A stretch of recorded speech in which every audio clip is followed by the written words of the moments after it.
हरे कृष्ण. तर आपण आज भगवद्गीतेचा 8वा जो अध्याय आहे त्याचा आढावा आपण घेणार आहोत. तर आपण प्रार्थनेने सुरुवात करू. ओम ज्ञानतिमिरान्धस्य ज्ञानाञ्जनशलाकया चक्षुरुन्मिलितं येन तस्मै श्रीगुरवे नमः. श्रीचैतन्यमनोभीष्टं स्थापितं येन भूतले स्वयं रूपः कदा मह्यं ददाति स्वपदान्तिकम्. सर्वप्रथम आपण मागच्या वेळेला आपण 7वा अध्याय पाहिला होता, त्याचा लगेचच आपण एक आढावा घेऊ. तर भगवंत म्हणतात, मय्यासक्त मना पार्थ योगम युंजन मदाश्रया असंशयम समग्रम माम यथा ज्ञाससी तच्छृणु. 7 ते 12 अध्यायांमध्ये भगवंत भक्तियोग पूर्णपणे समजावायला सुरुवात करतायत. तर भक्तियोग समजण्यासाठी काय केलं पाहिजे? मयी आसक्त मना, भगवंतांवर आसक्त मन झालं पाहिजे. योगम युंजन मदाश्रया, भगवंतांच्या आश्रयाखाली योगामध्ये प्रगती केली पाहिजे. असंशयम समग्रम यथा ज्ञाससी, आणि त्यासाठी भगवंताविषयीचं ज्ञान आवश्यक आहे. ते कशा प्रकारामुळे प्राप्त होतं? येथे म्हणतात तथा शृणू म्हणतात. म्हणजे शृणू या शब्दाचा अर्थ आहे की माझ्याकडून तू ऐक. मग पुढे भगवंत स्वतःच्या विविध परा आणि अपरा शक्तींचं ज्ञान, याचाच अर्थ मायाशक्ती आणि जीवशक्तीचं ज्ञान अर्जुनाला देत आहेत. आणि पुढे सांगतायत की भगवानाची मायाशक्ती इतकी प्रभावशाली आहे, तिच्यामुळे कोणीही भगवंतांना जाणू शकत नाही. पण जो भगवंतांना शरण जातो तो या मायाशक्तीच्या पलीकडे जाऊ शकतो. ते 4 प्रकारचे लोक जे भगवंतांना शरण जातात, आर्त, जिज्ञासू, अर्थार्थी आणि ज्ञानी, यांच्याबद्दल भगवंत सांगतात. आणि 4 प्रकारचे लोक जे भगवंतांना नाही शरण जात, त्यांना असुरम भावम आश्रिता म्हटलंय, दुष्कृती म्हटलंय, त्यांच्याबद्दल भगवंत सांगतात. आणि जे देवी देवतांना शरण जातात त्यांची काय अवस्था होते, त्यांच्याबद्दल पण, त्यांची काय गती असते, त्याबद्दल पण भगवंत सांगतात. आणि या अध्यायाच्या शेवटी भगवान कृष्ण सांगतायत की काही एका प्रकारचे भक्त आहेत, ते या जन्म मृत्यूच्या चक्रातून मुक्त होण्यासाठी माझा आश्रय घेतात. आणि त्याच्या अनुषंगाने अर्जुन काही प्रश्न विचारतात मागच्या अध्यायात. आणि या अध्यायामध्ये आपण त्या प्रश्नांची आपण उत्तर ऐकणार आहोत.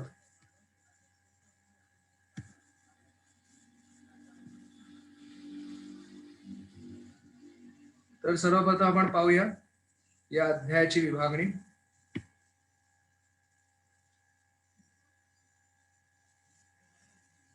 तर या अध्यायाचं नाव आहे अक्षर ब्रह्मयोग.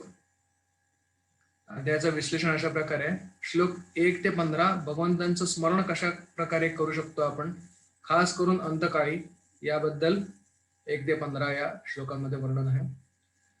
श्लोक 16 ते 22 मध्ये भौतिक आणि आध्यात्मिक जगताचं वर्णन आहे. अशा प्रकारे आध्यात्मिक जगालाच आपल्याला समोर ठेवलं पाहिजे. भौतिक जगात आपण खितपत पडलेलो आहोत, त्यामुळे भक्ती हिचा अवलंब करून आपण आध्यात्मिक जगात कसं प्रवेश करू शकतो त्याबद्दल आहे. श्लोक 23 ते 28 भक्ती योग हा अष्टांग योगाहूनही श्रेष्ठ आहे, याबद्दल विश्लेषण केलेलं आहे.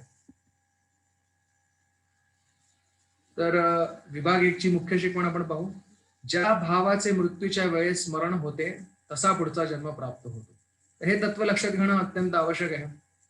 अनेकांना वाटतं की हा जन्म म्हणजे कदाचित शेवटचा जन्म आहे, किंवा एका अपघाताने आपण या जगामध्ये आलो आणि या एकदा ह्या देह नष्ट झाला की आपला पुन्हा पुनर्जन्म नाही, किंवा पुढे काय होणार कोणाला माहिती नाही. पण इकडे ठामपणे भगवंत काय सांगतात की ज्या भावाचं स्मरण होतंय तो त्या भावानुसार पुढचा जन्म प्राप्त होतो. पुढे सांगतात भगवंतांचे स्मरण आयुष्यभर केले तर मृत्यूच्या वेळेसही आपल्याला भगवंतांचं स्मरण करणं शक्य होईल आणि कृष्ण भक्तीमध्ये आपली प्रगती होईल. आणि जो भगवान श्रीकृष्णांचे नित्य स्मरण करतो त्याला भगवंत सहज प्राप्त होतात आणि पुन्हा दुःखमय जगामध्ये त्याला जन्म प्राप्त करायला लागत नाही. ही विभाग 1 ची मुख्य शिकवण आहे. तर पहिला श्लोक आपण पाहू. अर्जुन उवाच किम तद्ब्रह्म किम अध्यात्मम किम कर्म पुरुषोत्तम अधिभूतम च किम प्रोक्तम अधिदैवम किम उच्यते. अर्जुन पाच प्रश्न विचारतात. ब्रह्म म्हणजे काय, आत्मा म्हणजे काय, सकाम कर्म म्हणजे काय, भौतिक सृष्टी म्हणजे काय आणि देवता कोण आहे याबद्दल विचारतात. तर त्याचा उत्तर आता भगवंत देतील पुढे. अजून पुढचा प्रश्न विचारतात. वास्तविकपणे यज्ञाधिपती कोण आहेत आणि आयुष्यभर आपण काय केलं पाहिजे जेणेकरून आपण प्रयाण काळाच्या वेळेला भगवंताचं स्मरण करू शकतो. कारण कुलशेखर अलवार म्हणतात की कृष्णत्वदीय पदपंकज पंजरांतम अद्दैव मे विशतु मानस राजहंस प्राण प्रयाण समये कफवात पित्तै कंठावरोधन विदौ स्मरणम कुतस्ते. म्हणतात भगवंत आत्ताच माझं तुमच्या चरणी मन स्थिर होऊ दे, कारण मृत्यूच्या वेळेला इतक्या अनेक प्रकारच्या अडचणी निर्माण होतील, कफ वात पित्त यांचा दोष निर्माण होईल, मी तुझं स्मरण कसं करू, असा कुलशेखर अलवार म्हणतात. त्याचं विस्तारित रूपामध्ये आपण पुढे पाहू. तर भगवंत आता उत्तर देत आहेत की जीव हे ब्रह्म आहे आणि भगवंत परब्रह्म आहे. ब्रह्म या शब्दाचा अर्थ जे शाश्वत आहे आणि जे या नश्वर जगाच्या पलीकडे आहे.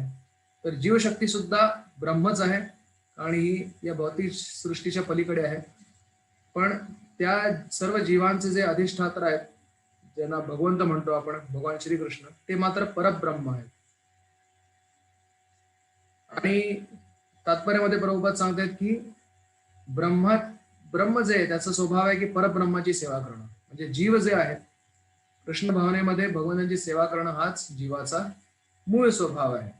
या व्यतिरिक्त अजून जे काही इतर सगळे आहे तो खरा तर एक प्रकारे आपण ज्याला आपण इंग्लिशमध्ये सुपर इम्पोजिशन म्हणतात, इम्पोजिशन, एक आरोप आहे आपल्या जीवाच्या स्वभावावर, इतर गोष्टींचा आरोप आहे.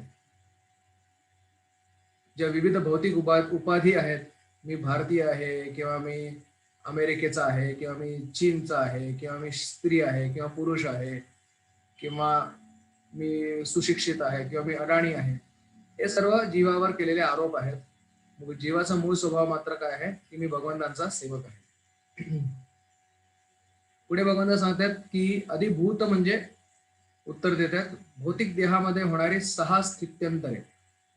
कुठलाही तुम्ही भौतिक पदार्थ घ्या, आपलं भौतिक शरीर पासून कुठलीही भौतिक वस्तू जी तुम्हाला डोळ्यांना दिसते, त्या प्रत्येकाचा जन्म होतो, त्या प्रत्येकाची वाढ होते, ती प्रत्येक गोष्ट एका विशिष्ट काळासाठी त्या स्थितीमध्ये राहते.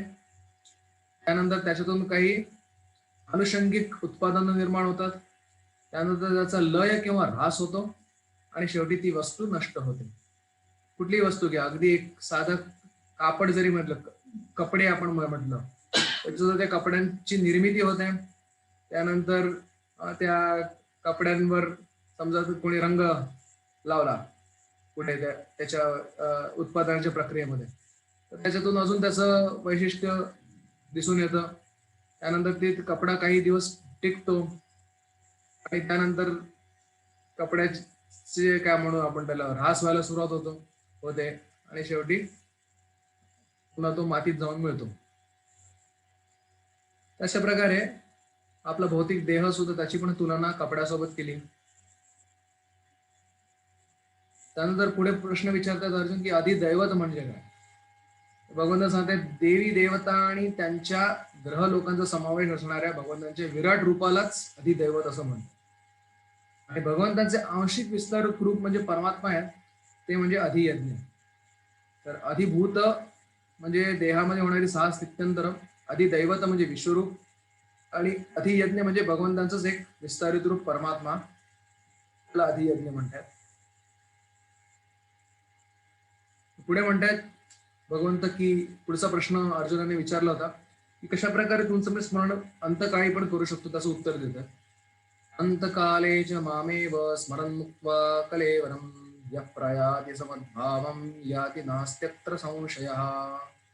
अंतकाले च मामेव, अंतकाळी म्हणजे मृत्यूच्या समयी, माम एव मला, स्मरण माझं स्मरण करून, मुक्त्वा कलेवरं देहाचा त्याग करतो, यः प्रयाति स महद भावम याति, तो माझ्या भावाला प्राप्त होतो. न अस्ति अत्र संशया, याच्यामध्ये काहीच संशय नाही.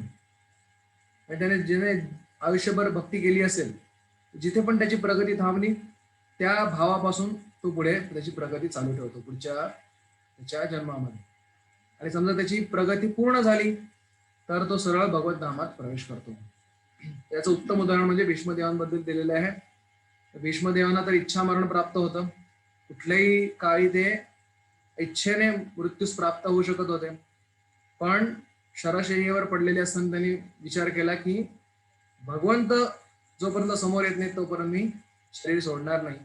आणि जेव्हा भगवान कृष्ण भीष्मदेवांच्या समोर आले तेव्हा भीष्मदेव म्हणाले, तथापि एकांत भक्तेषु पश्य भूपान कंपिनम, जन्मे असून त्याच्यात साक्षात कृष्ण दर्शन मागता. म्हणतात मी माझा प्रयाण काही देह माझा जेव्हा त्याग करतोय तेव्हा साक्षात कृष्ण मला दर्शन देण्यासाठी आले. ही केवढी मोठी अनुकंपा आहे भगवान श्रीकृष्णांची. तर आयुष्यभर भीष्मदेवांनी भगवंतांचं चिंतन केलं, भगवंतांचं स्मरण केलं. आणि आता मृत्यूच्या समयी भगवंत स्वतःहून भीष्मदेवांच्या दृष्टीपथाच्या समोर उपस्थित झाले. आणि भीष्मदेव भगवंतांच्या त्या रूपांवर ध्यान केंद्रित करता करता त्यांनी प्रयाण केलं आणि भगवान श्रीकृष्णाच्या त्या लीलेला ते प्राप्त झाले. ती जी लीला आहे की ज्याच्यामध्ये ते भगवंत स्वयं अर्जुनाचा सारथ्य स्वीकारतायत, त्या लीलेला भीष्मदेव प्राप्त झाले. केवळ भगवंतांच प्राप्त झाले असं नाही, तर भगवंताचं जे विशेष रूप त्यांना आवडतं तर त्या रूपाचा कायमचं दर्शन घेण्यासाठी त्याची जी संधी आहे ती भीष्मदेवांना मिळाली. आणि म्हणून म्हणतात की कृष्ण भावनेमध्ये जो कोणी आपल्या देहाचा त्याग करतो त्याला भगवंताच्या दिव्य प्रकृतीची तात्काळ प्राप्ती होते. भगवंताच्या दिव्य प्रकृती, या भौतिक जड प्रकृती आहे आणि दुसरी भगवंताची दिव्य प्रकृती. जो भगवंताच्या दिव्य प्रकृतीमध्ये त्याचं चिंतन करतोय तर त्याला त्याच प्रकारची स्थिती प्राप्त होते. पण असा जो कोणी आहे तो भगवंतांवर ध्यान नाही करते, दुसऱ्या कुठल्या गोष्टीचं ध्यान केलं तर त्याला काय त्याची गती आहे.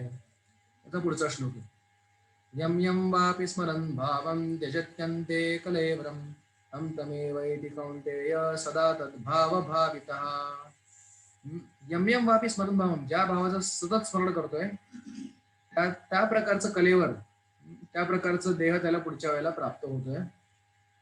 का? कारण सदा तद्भाव भावितः, आयुष्यभर त्याने जे चिंतन केले सदा तद्भाव भावितः. की कोणी काहीतरी म्हणेल असं की मी आयुष्यभर इंद्रिय तृप्ती करेन आणि मरताना फक्त भगवंताचं स्मरण करेन तर मला सुद्धा भगवत प्राप्ती होईल. तर त्याचं सांगतात उत्तर की नाही, असं कधी शक्य नाही. की जसं एखादा वर्षभर एका विद्यार्थ्याने उन्हाळपणा केला आणि म्हणतो की परीक्षेच्या आदल्या दिवशी मी अभ्यास करून 100 पैकी 100 मार्क काढेन, तर ते काही त्याला शक्य होणार नाही. कारण त्याने प्रत्येक वर्षाच्या प्रत्येक दिवसाच्या प्रत्येक क्षणी काय काय केलं तेच त्याला त्याच्या मुख्य परीक्षेमध्ये कामी येणार आहे. त्याचं उत्तम उदाहरण देतात की भरत महाराज जे भक्तीमध्ये भाव स्तरावर पोचले होते, परंतु थोड्या निष्काळजीपणामुळे एका हरणाची काळजी ते घेत होते. एका हरणाला पाळीव प्राण्याप्रमाणे त्यांनी पाळलं होतं आणि त्याची काळजी करत असताना भगवंतांची सेवा विसरून गेले. त्यामुळे संपूर्ण त्या हरणामध्येच त्यांचं मन आसक्त झालं होतं आणि मरताना सुद्धा त्या हरणाचंच चिंतन त्यांना झालं आणि पुढचा जन्म त्यांना हरणाचा मिळाला. तर कोणी म्हणाले, अरे बापरे, भगवंतांची एवढी भक्ती करून सुद्धा हरणाचा जन्म मिळाला. त्याचं उत्तर सांगतात की हो, हरणाचा जन्म मिळाला, पण त्यांची जी चेतना होती ती मात्र हरणाची नव्हती, म्हणजे पशुप्रमाणे नव्हती. ती मात्र एका भक्ताची चेतना होती आणि त्या हरणाच्या शरीरामध्ये सुद्धा त्यांची देहाप्रती आसक्ती नव्हती. त्यांना त्यांची चूक उमजून आली की मी या हरणावर आसक्त झालो होतो म्हणून मला अशा प्रकारे हरणाचा जन्म मिळालेला आहे. पण या जन्मात मात्र मी काही कुठल्याही भौतिक गोष्टींवर आसक्त राहणार नाही. आणि अशा प्रकारे हरणाचं शरीर त्याग करत असताना सुद्धा त्यांनी भगवंतांचं चिंतन केलं आणि त्यामुळे त्याला पुढचा जन्म जड भरताचा मिळाला.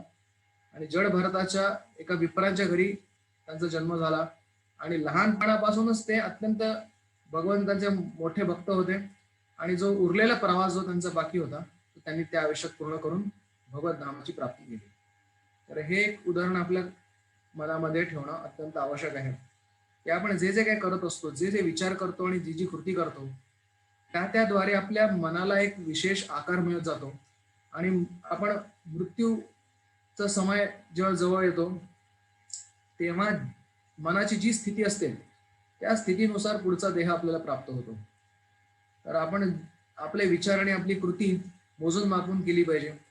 जर सत्वगुणामधल्या कृती केल्या तर सत्वगुणी जन्म मिळेल, रजोगुणातल्या कृती आणि विचार केले तर रजोगुणातला जन्म मिळेल, तमोगुणातल्या विचार आणि कृती केल्या तमोगुणातला जन्म मिळेल आणि भगवत भक्ती म्हणजे गुणातीत आपण विचार आणि कृती केल्या तर पुढचा जो जन्म आहे तो गुणातीत असेल आपला. तर इकडे अजून एक सुंदर गोष्ट सांगतात की एकदा नारद मुनी एका धनिक व्यक्ती त्याचं नाव कैलास असतं त्याला भगवत भक्तीचा उपदेश करतात. त्याला सांगतात की काय रे बाबा, तू फक्त पैसे कमावतोयस पण तू भगवंतांवर काही ध्यान करत नाहीयेस, तुझं लक्ष कुठे? हा मनुष्य जन्म हा अत्यंत महत्वाचा आहे. तर कैलास त्याला सांगतात की नारद मुनींना सांगतात की नाही नाही नाही, माझी अजून बऱ्याच जबाबदारी बाकी आहे. मुलांची लग्न व्हायची आहेत, त्यानंतर मग तुम्ही या आणि मग मी भक्तीचा स्वीकार करेन. तर मग काही वर्षांनी पुन्हा नारद मुनी येतात. तर कैलास सांगतो आता माझे नातवंड झाले आहेत, आता त्यांचं जस्ट कुठे मी तोंड पाहिलंय आणि आता त्यांना थोडस मांडीवर खेळ होतो आणि भगवंतांचं भक्ती नंतर कधीतरी करेन, अजून वेळ आहे माझ्याकडे बराच. नारद मुनी काही वर्षानंतर पुन्हा येतात. हा मरायला टेकलेला असतो आणि त्याला म्हणतो की अरे बाबा आता तरी भक्ती कर. कैलास म्हणतो की नाही नाही नाही बाबा, आता माझ्या या घराची कशी व्यवस्था लावायची आहे, त्या सगळ्या मला कुठल्या मुलांना कशी विभागणी करून द्यायची आहे, हे सगळं मृत्यूपत्र वगैरे सगळं तयार करायचं, मला मला आता त्रास देऊ नका. अशा प्रकारे नारद मुनी पुन्हा निघून जातात. पुढच्या वेळेला येतात तेव्हा कैलासचा मृत्यू झालेला असतो आणि आयुष्यभर आपल्या घरामध्ये धनाची आणि मुलांची कशी काळजी काळजी करायची, कसं रक्षण करायचं त्याचा भाव त्याच्या मनामध्ये कायमचा असल्यामुळे, आसक्ती असल्यामुळे त्याच घरामध्ये कुत्रा म्हणून तो पुन्हा पाळला जातो आणि सर्वांचे त्याच्या जी काही त्याची मुलं आहेत किंवा कुटुंबीय आहेत त्यांच्या विरुद्ध कोणी जात असेल तर त्यांच्यावर भुंकत असतो. नारद मुनी म्हणतात अरे अरे अरे ही काय दशा झाली तुझी?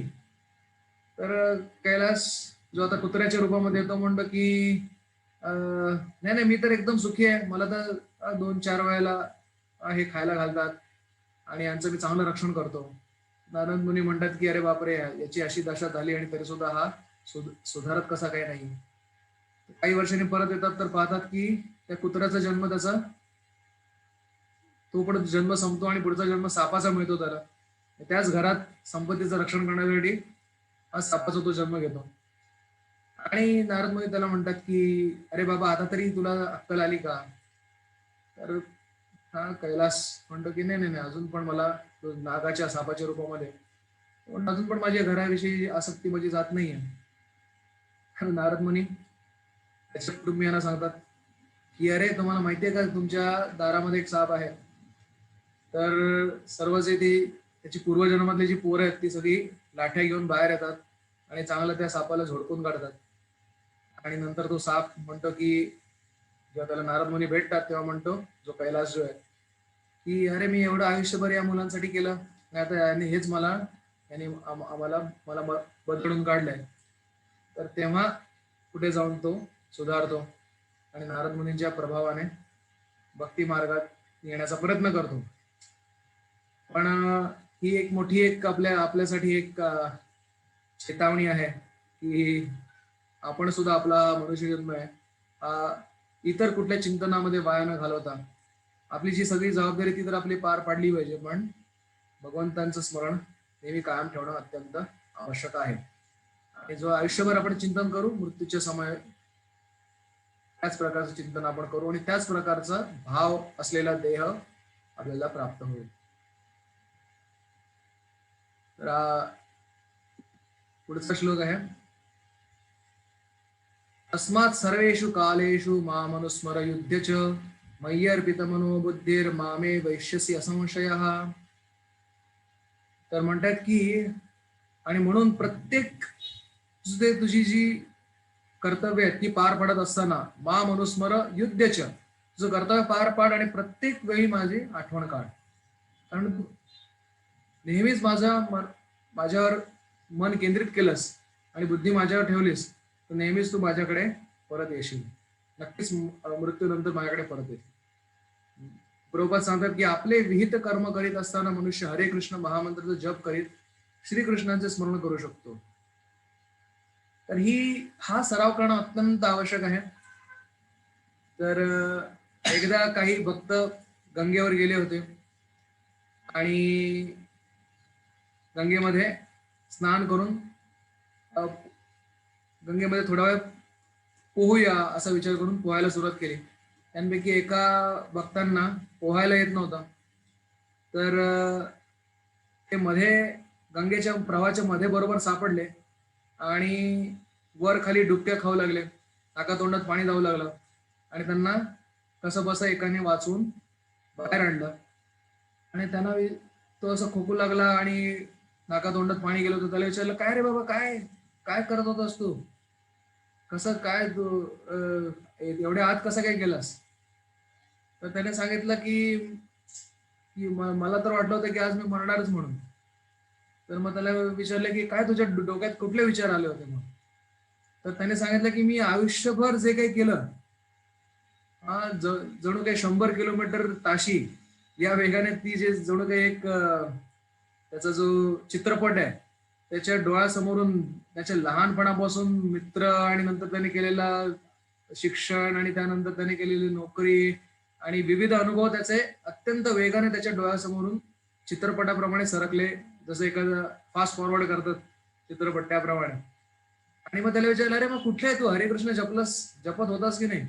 तर म्हणतो, अहो कुठचं काय, मी हरे कृष्ण जपण्याचा प्रयत्न करत होतो, पण माझ्या लहानपणी मी जी एक जाहिरात ऐकली होती साबणाच्या पावडरची, ती जाहिरात माझ्या कानामध्ये सतत वाजत होती आणि त्याच्यावरच माझं मन पूर्ण केंद्रित झालं होतं.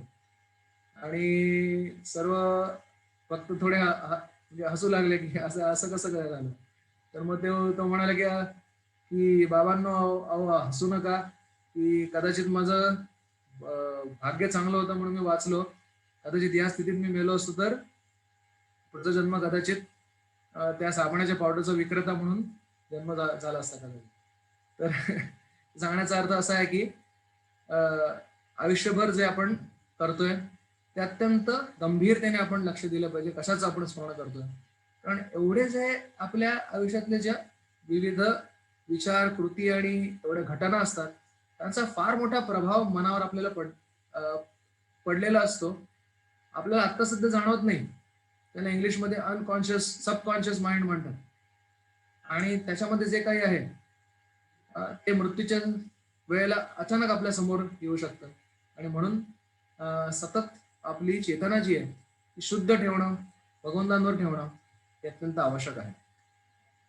आणि ते संस्कार मनावर नेहमी असणं अत्यंत आवश्यक आहे. तर म्हणतात की आपली चेतना जी आहे ती इतर कुठे अनेक गोष्टींच्या मागे धावली नाही पाहिजे. अभ्यास योग युक्तीनं योग्य गोष्टीचा सराव आपण केला की ती गोष्ट सहज शक्य आहे.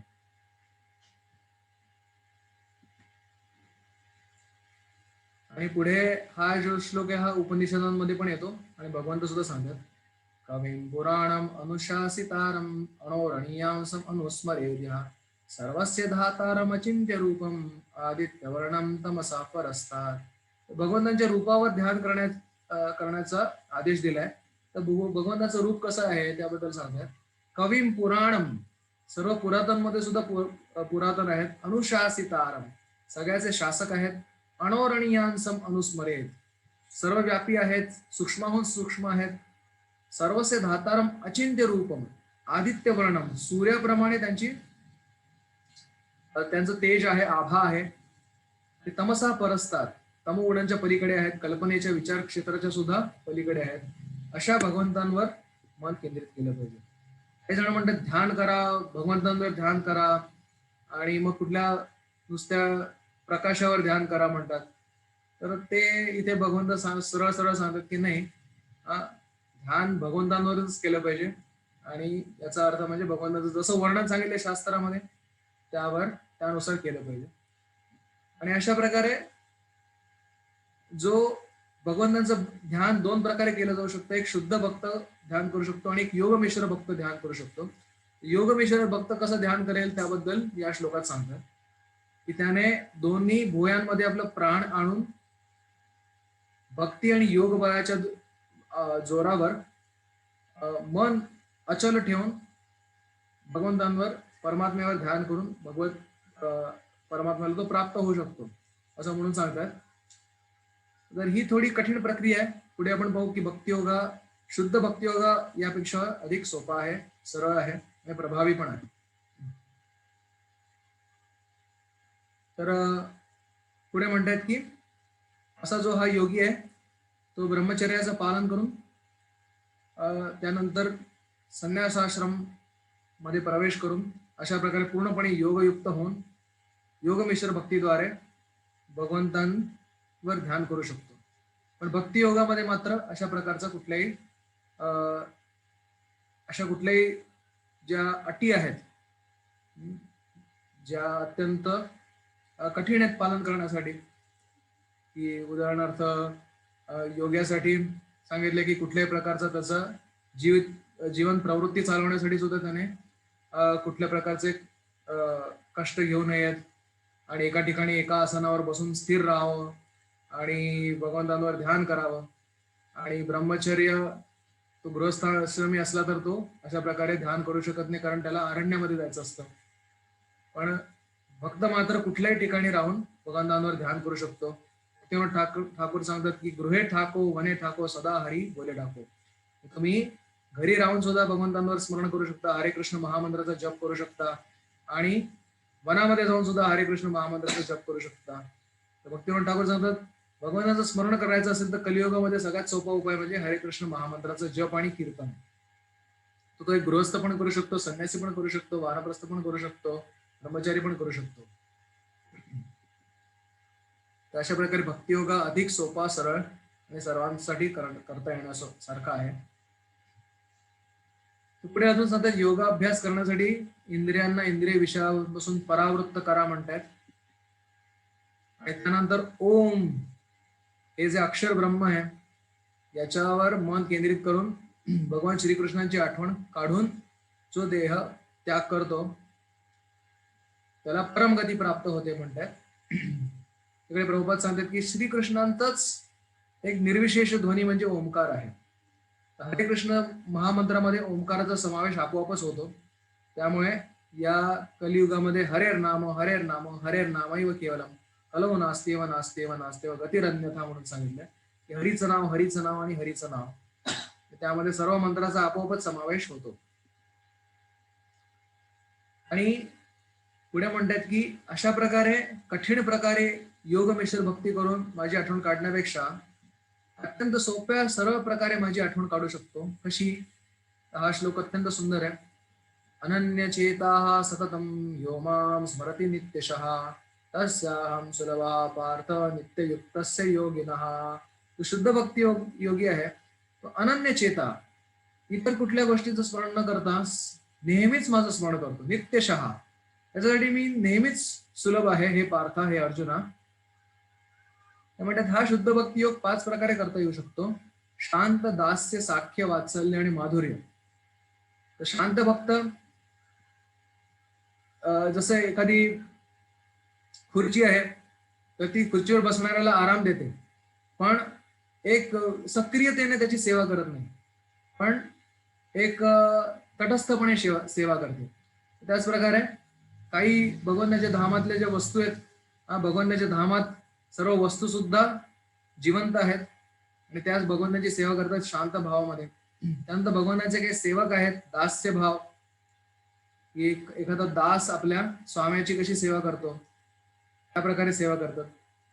पुढचा भाव आहे साख्य भाव, की ज्याच्यामध्ये भगवंतांचे मित्र श्रीदामा, सुदामा, सुबल हे भगवंतांबरोबर खेळतात. आणि ही क्रीडा जी आहे ती भौतिक जगातल्या क्रीडेप्रमाणे नाही आहे. इत्थम सताम ब्रह्मसुखानुभूत्या दास्यं गतानां परदैवतेन मायाशितानां नरदारकेण सार्धम विरज्जू कृतपुण्यपुंजाः म्हणून सांगतात. की म्हणतात हे भगवंतासोबत खेळणारे गोपमंडळी कोण आहेत, की जन्मजन्मांतरी त्यांनी एवढ्या पुण्याचा संचय केला की जेणेकरून ते अशा परब्रह्मासोबत खेळतात की ज्यांच्या केवळ ध्यान करण्यासाठी अनेक लोक जगाचा त्याग करण्यासाठी तयार आहेत.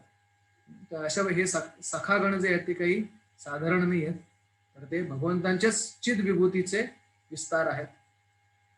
यानंतर वात्सल्य भावामध्ये कोणी भक्त सेवा करू शकतो, जसं नंद महाराज, यशोदा, देवकी, वसुदेव किंवा दशरथ महाराज, कौशल्या या जे आहेत तर यांच्या पदांचं अनुगमन करून कोणी भगवंतांचा पिता किंवा माता या रूपात सेवा करू शकतो. तर माधुर्य भाव म्हणजे भगवंतांच्या ज्या गोपी आहेत, ललिता देवी, विशाखा देवी, किंवा भगवंतांच्या ज्या पत्नी आहेत द्वारकेमध्ये, रुक्मिणी देवी, सत्यभामा देवी, या सर्वांचं अनुगमन करून जेव्हा भगवंतांची सेवा केली जाते त्याला माधुर्य भाव म्हटलं जातं. अशा शुद्ध भक्ताला भगवंतांना संतुष्ट करण्याव्यतिरिक्त इतर काहीच अभिलाषा नसते आणि पूर्ण वेळ त्यांचं मन भगवंतांच्या सेवेत असतं. कुठलं जे सखागण आहेत ते विचार करतात, आता सकाळ झाली, आता भगवंतासोबत काही चारायला जायचंय तर काय काय सेवा करू शकतो. कोणी समोर झाडू मारतोय भगवंतांच्या पायाला काही बोचू नये म्हणून, कोणी भगवंतांच्या वरती छत्र धारण करतोय. अशा प्रकारे नित्यशः भगवंताचं स्मरण त्यांचं चालूच असतं. तर विशुद्ध भक्ताचा हा गुण आहे, तो विचलित न होता देश काळ परिस्थितीचा विचार न करता सदैव कृष्णाचं स्मरण करत असतो. आणि त्यामुळे स्वाभाविकपणे मृत्यू काळी तो भगवंताचं स्मरण करेलच. आणि असा जो स्मरण करतो त्याच्याबद्दल सांगतात, माम उपेत्य पुनर्जन्म दुःखालयम अशाश्वतम नाप्नुवन्ति महात्माना संसिद्धिम परमाम गताः. हे अनित्य प्राकृत जग 4 दुःखांनी परिपूर्ण आहे, जन्म, मृत्यू, जरा, व्याधी. तर माम उपेत्य पुनर्जन्म, मला प्राप्त करून मात्र पुन्हा पुनर्जन्म त्याला प्राप्त होत नाही. संसिद्धिम परमाम गताः, कारण हा परमलोक जो गोलोक वृंदावन किंवा वैकुंठ नावाने जाणला जातो प्राकृत दृष्टीच्या अतीत आहे, अवर्णनीय आहे. तिथे आपल्यासारखं आता ज्या भौतिक जगात जसं नश्वर शरीर आहे तसं शरीर नसतं, आध्यात्मिक दिव्य शरीर असतं आणि दिव्य भावना भगवंतांच्या प्रती असतात. आणि हीच परमसिद्धी प्रत्येक जीवाची आहे, भगवत धामात परत जाणं. तर विभाग 1 पुन्हा आपण पाहू काय याच्यात सांगितलंय. ज्या भावाचे मृत्यूच्या वेळेस स्मरण होते तसा पुढचा जन्म प्राप्त होतो. काही अपसिद्धांत किंवा चुकीचे मत मांडणारे सांगतात, भौतिकतावादी सांगतात की हा एकदा देह संपला तर पुन्हा थोडीच आपल्याला परत यायचंय. तर जसे चारवाक सारखे चारवाकवादी जे तत्व सांगतात, जे अशा प्रकारचा कुप्रचार करतात, ते म्हणतात की यावत जीवम सुखम जीवे दृढम कृत्वा घृतम पिबेत भस्मीभूतस्य देहस्य पुनरागमनमस्ति किम. म्हणतात की जोपर्यंत जगायचंय सुखाने जगा, खा प्या मजा करा, आणि पैसे नसतील तर कर्ज काढून तूप प्या, कारण एकदा हा देहाचं भस्म झालं, भस्मीभूतस्य देहस्य पुनरागमनमस्ति किम, पुन्हा कोणी पाहिलंय येतोय की नाही येतोय. पण शास्त्रामध्ये मात्र अशा प्रकारच्या चुकीच्या कल्पनांना अजिबात थारा दिलेला नाही. शास्त्र आपल्याला निक्षून सांगतात की आपल्याला जसा आपला भाव आहे तसा पुढचा जन्म मिळतोय. आणि आयुष्यभर समजा आपण भगवंताचं स्मरण केलं तर मृत्यूच्या वेळेस सुद्धा आपल्याला भगवंताचं स्मरण होईल आणि आपली प्रगती होईल आणि पुन्हा एकदा पुन्हा आपल्याला या जगामध्ये प्रवेश करायला लागणार नाही. आध्यात्मिक जगात शाश्वत आपलं स्थान आहे. आता विभाग 2 पाहू. त्याच्यामध्ये मुख्य शिकवण आहे की भौतिक जगात लोक विविध ग्रहांवर जाण्याचा प्रयत्न करतील. या भौतिक जगात 14 लोक सांगितलेत. हा पृथ्वी लोक आहे, वरती सत्यलोक, जनलोक, तपलोक, महरलोक अशा प्रकारे आहेत, आणि खाली तल, अतल, सुतल, तलातल असे लोक आहेत. श्रीमद भागवतामध्ये याचं सुंदर वर्णन आहे. जे कुठले तारे ग्रह आपण आकाशात पाहतो ते सर्व काही आहेत तर हे स्वर्गीय लोक आहेत, आणि त्यावर एक विशेष प्रकारची सृष्टी आहे, आणि त्या लोकांना आपण प्राप्त करण्याचा प्रयत्न नाही केला पाहिजे, कारण ही सर्व भौतिक सृष्टी आहे स्वर्गापासून एवढंच काय तर सत्यलोकापासूनचे सर्व लोक जे आहेत ते पुनरावृत्ती त्याच्यामध्ये असते आणि कोणी या भौतिक जगातून मुक्त होऊ शकत नाही. मात्र आध्यात्मिक जग मात्र या भौतिक जगाप्रमाणे नश्वर नाही. पुढे सांगतात भगवंत याचंच वर्णन करतात. आ ब्रह्म भुवना लोका पुनरावर्तिनोर्जुन मामुपेत्य तु कौन्तेय पुनर्जन्म न विद्यते. ब्रह्मलोकांपासून ज्यांचे अत्यंत सत्वगुणामध्ये असलेले जे असतात ते ब्रह्मलोकामध्ये जातात, पण या सत्वगुणाच्याही पलीकडे विशुद्ध सत्वामध्ये जातात ते मात्र वैकुंठाला जातात. तर या जगातलं सत्वगुण सुद्धा बांधील आहे आणि त्यामध्ये सुद्धा पुनर्जन्माचं दुःख आहे.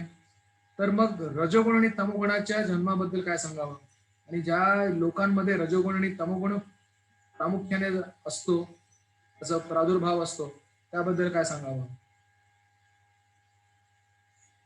तर म्हणून प्रत्येकाचं कर्तव्य आहे की भगवत धामात जाण्यासाठी ज्या भक्तियोगाचा अवलंब केला पाहिजे तर त्याने त्याचा, प्रल्हाद महाराज सांगतात, लहानपणापासून जोपर्यंत लहान शरीरामध्ये शक्ती टिकून आहे, लहानपणापासून ते मृत्यू काळापर्यंत त्याने हा प्रयत्न केला पाहिजे. आणि पुढे सांगतात की ब्रह्मदेवांची जी एक रात्र आणि एक दिवस जे आहेत तर त्याच्यामध्ये आपल्या पृथ्वीवरची 1000 युग लोटून जातात. एक कल्प म्हणजे ब्रह्मदेवांचा एक दिवस आहे आणि एक कल्प म्हणजे 1000 चतुर्युग. 1000 चतुर्युग म्हणजे काय, सत्य, त्रेता, द्वापर आणि कलियुग युगांना मिळून एक चतुर्युग म्हणतात. आणि सत्ययुग जवळजवळ 17,28,000 वर्षांचं आहे. त्रेतायुग 12,96,000 वर्ष, द्वापरयुग 8,64,000 वर्ष आणि कलियुग 4,32,000 वर्ष. या चारींचं मिळून एकूण होतात 43,20,000 वर्ष. तर अशा प्रकारे याचा एवढ्या वर्षांचा ब्रह्मदेवांचा, याला 1000ने गुणलं तर ब्रह्मदेवांचा एक दिवस होतो. आणि यानंतर एक महाप्रलय होतो की ज्यानंतर सर्व जीव अव्यक्तामध्ये विलीन होतात. आणि त्यानंतर पुन्हा जेव्हा ब्रह्मदेव रात्रीनंतर सृष्टी करतात तेव्हा ते पुन्हा अव्यक्तातून व्यक्त देह प्राप्त करतात. अशा प्रकारे पुन्हा पुन्हा भूतग्राम सेवायम भूतवा भूतवा परिलीयते, ही जी भगवंताची सृष्टी, स्थिती आणि लय ही अनादी काळापासून चालू आहे. पण या सर्वांच्या पलीकडे परस्तस्मात् भावन्यो व्यक्तो व्यक्तात् सनातनः यस्य सर्वेषु भूतेषु नश्यत्सु न विनश्यति. त्या भौतिक जगाचं वर्णन केलं आहे की आध्यात्मिक जग म्हणजे जे वैकुंठ आहे त्यामध्ये एक भौतिक ढगाने एक विशेष जागा व्यापली आहे आणि त्यामुळे ती जागा अंधकारमय आहे आणि ती जागा म्हणजेच हे भौतिक जग आहे. पण या भौतिक जगाच्या पलीकडे एक सनातन धाम आहे, त्याला गोलोक धाम किंवा वैकुंठ धाम, अयोध्या धाम, या भौतिक जगाच्या पलीकडे आहे. तर ते व्यक्त आणि अव्यक्त परिवर्तनाच्या पलीकडे आहे. त्याचा पुन्हा अव्यक्तामध्ये कधी विलीन होत नाही. जगामध्ये प्रलय झाला म्हणून त्या धामाच्या मध्ये अजिबातच काही बदल होत नाही, म्हणून त्याला परा किंवा अविनाशी धाम त्याला म्हटलंय.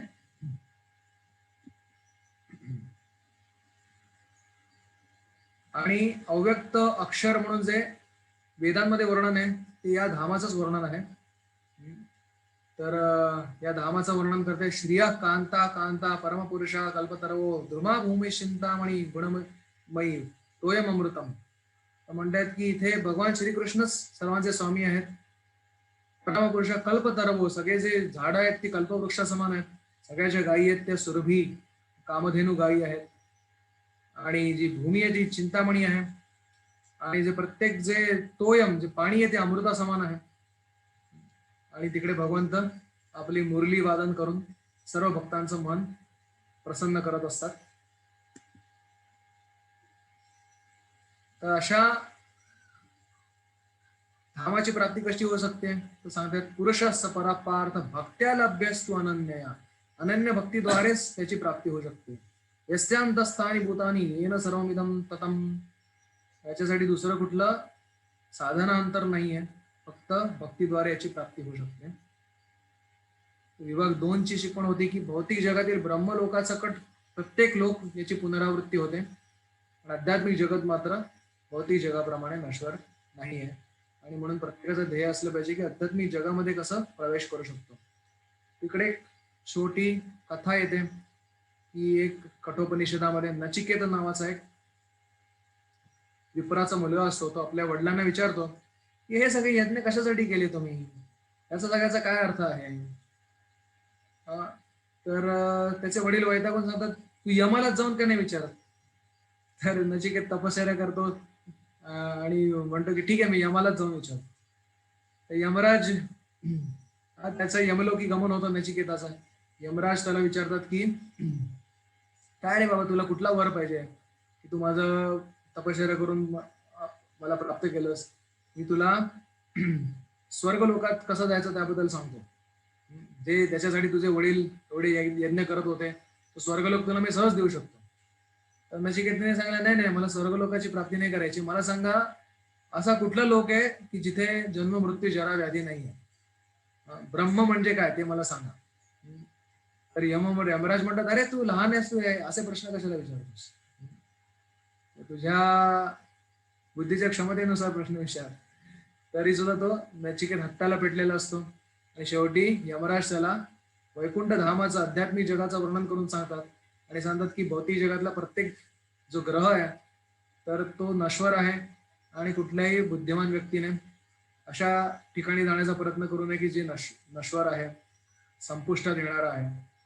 पण अशा ज्याला अक्षरधाम, सनातन धाम किंवा ब्रह्म म्हणतात, अशा भगवंताच्या धामाची प्राप्ती करण्याचा प्रयत्न केला. विभाग 3 कडे बघू आपण. विभाग 3 मध्ये सांगतात की एखादा अष्टांग योगी जो आहे तो मृत्यूच्या वेळेनुसार, कुठल्या वेळी त्याचा मृत्यू झाला त्यानुसार नश्वर किंवा शाश्वत जगाची प्राप्ती करू शकतो.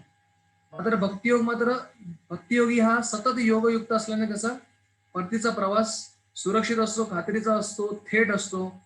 कुठल्याही समय त्याचा प्राण जरी झाला तरी त्याला त्याची चिंता नाही. पण अष्टांग योगाला मात्र त्याची चिंता आहे की कुठल्या वेळी त्याचं गमन प्रयाण झालं तर कुठला जन्म त्याला मिळणार किंवा कुठल्या जगाची प्राप्ती होणार. आणि सगळ्यात शेवटी मुख्य शिकवण याची आहे की वेद, यज्ञ, तप, दानाने जे फळ मिळतं त्या सर्वाहून उच्च फळ भक्ती योगास मिळतं. कोणी म्हणे, अरे मी केवळ आयुष्यभर भक्ती केली तर बाकी सगळं काय. तर बाकी सगळ्यांमधून जे फळ मिळणार आहे, बाकी सगळ्या साधनांमधून, त्याच्याहून अधिक फळ भक्ती योगास मिळतं. तर म्हणतायत की जे अनन्य भक्त नाहीयेत पण कर्मयोग, ज्ञानयोग, घटयोगावर विसंबून आहेत, तर त्यांना योग्य काळी देहत्याग करणं अत्यंत आवश्यक आहे. तर म्हणतात उपयुक्त काळी, समजा मनुष्याने उत्तरायणात शुक्ल पक्षामध्ये आणि अग्नी, ज्योती या देवतांच्या अधिपत्याखाली समजा त्याने प्रयाण केलं तर त्याला ब्रह्मज्योतीची प्राप्ती होऊ शकते आणि तो पुन्हा या जगात परत येत नाही. मात्र दक्षिणायनामध्ये, कृष्ण पक्षामध्ये, धूम आणि रात्रीच्या देवतांमध्ये चंद्रमार्गाने समजा त्याला तो समजा मृत्यू पावला तर त्याला चंद्रलोकाची प्राप्ती होते, पण मात्र तो तिथे सुख उपभोगून पुन्हा पृथ्वीवर परत येतो. तर अशा प्रकारे शुक्ल कृष्णे गती येते जगता शाश्वतेमध्ये एकया याती अनावृत्तीम अनया अन्यया आवर्तते. पुन्हा एकाने अनावृत्ती प्राप्त होते प्रकाशमय मार्गाने, आणि अंधकरमय मार्गाने आवृत्ती प्राप्त होते. अशा प्रकारे योगाला नेहमी सतर्क राहायला लागतं की कुठल्या वेळेला मी प्राण सोडतोय. मात्र भक्ती योगाला अशा प्रकारच्या कुठल्याही अडचणींना सामना करावा लागत नाही, कारण नेहमीच तो भगवंतांच्या ध्यानामध्ये संयुक्त असतो. ते श्रुती पार्थजानन योगी मुह्यति कश्चन तस्मात् सर्वेषु कालेषु योगयुक्त भव अर्जुन. म्हणजे सर्वेषु कालेषु योगयुक्त, प्रत्येक क्षणी तू योगयुक्त हो, भक्ती योगामध्ये माझं ध्यान कर आणि कधीच तू मोहास प्राप्त होणार नाहीस. इथे उत्तम उदाहरण सांगतात की हरिदास ठाकूर, नामाचार्य हरिदास ठाकूर हे श्री चैतन्य महाप्रभूंचे फार मोठे अनुयायी होते आणि अगदी अत्यंत वृद्धापकाळात काळात सुद्धा ते सतत भगवान नामाचा जप करायचे. आणि त्यांनी भगवंतांना एक प्रार्थना केली की भगवंता, की तुम्ही लवकरच तुमचा अवतार संपवणार ती लीला मात्र मला दाखवू नका, तर मला तुमच्या आधीच या जगातून जाऊ दे. तर चैतन्य महाप्रभू सांगतात की तुम्ही म्हणताय ते बरोबर आहे, कृष्ण तुमची इच्छा नक्की पूर्ण करतील, किंतु आमार जे किछु सुख सब तोमा आहे ते तोमार योग्य नाही आम्हा ते छाडीते. म्हणतात पण माझं जे काही सुख आहे, भगवान स्वयं सांगतात हरिदास ठाकूरांना, ते सगळं तुम्हाला तुमच्या सहवासामध्ये आहे, तर तुम्हाला योग्य नाही की तुम्ही अशा प्रकारे मला सोडून जाता. तर हरिदास ठाकूर त्यांना सांगतात की नाही नाही भगवंता, तुम्ही काही माझ्यावर माया करू नका अशा प्रकारची, मला मायेमध्ये पाळू नका. मी तर तुमचा तुच्छ भक्तांमधला पण माझी गणती नाही आहे, एकदम भक्ताचा आभास आहे मी म्हणून सांगतात. म्हणतात हृदय धरीमू तुम्हाला श्रीचरण, डोळ्याने मी तुमचं रूप पाहीन, हृदयावर तुमचे चरण ठेवेन आणि मुखाने तुमचं नाव घेत मी प्राण करेन, शरीर सोडेन, असं मला वर द्या. आणि भगवान चैतन्य महाप्रभू म्हणतात की कृष्ण तुमची इच्छा पूर्ण करतील. आणि अशा प्रकारे खरोखरच त्या प्रकारे हरिदास ठाकूर भगवंताचं चिंतन करत करत प्रयाण करतात. आणि चैतन्य महाप्रभू म्हणतात की आज ही पृथ्वी जी आहे ती रत्नशून्य झाली आहे हरिदास ठाकूरांच्या प्रयाणामुळे. अशा प्रकारे आपण पाहतोय की जो भगवंताचा भक्त आहे, भगवंत स्वयं त्याची काळजी घेतात की कशा प्रकारे तो भगवंतांना प्राप्त होईल. भक्ताला काळजी करण्याची गरज नाही की मृत्यूच्या समय मी आठवण काढू शकेन की नाही. त्याने फक्त आयुष्यभर भगवंताचा समजा आश्रय घेतला तर भगवंत स्वतः त्याची विशेष काळजी घेतात. आणि सगळ्यात शेवटचा श्लोक आहे आता, वेदेषु यज्ञेषु तपस्सु चैव दानेषु यत् पुण्यफलं प्रतिष्ठम् अत्येति तत्सर्वमिदं विदित्वा योगी परम स्थान उपैति चाद्यम्.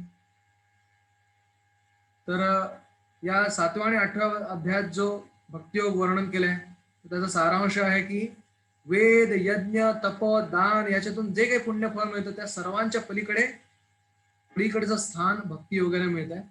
आणि म्हणून प्रत्येकाने उपैतीचे आद्यम म्हटलंय. आद्य याचा शब्दाचा अर्थ आहे की सगळ्याचे जे आधी जे आहे ते वैकुंठ धाम किंवा गोलक धामाची त्याला प्राप्ती होते.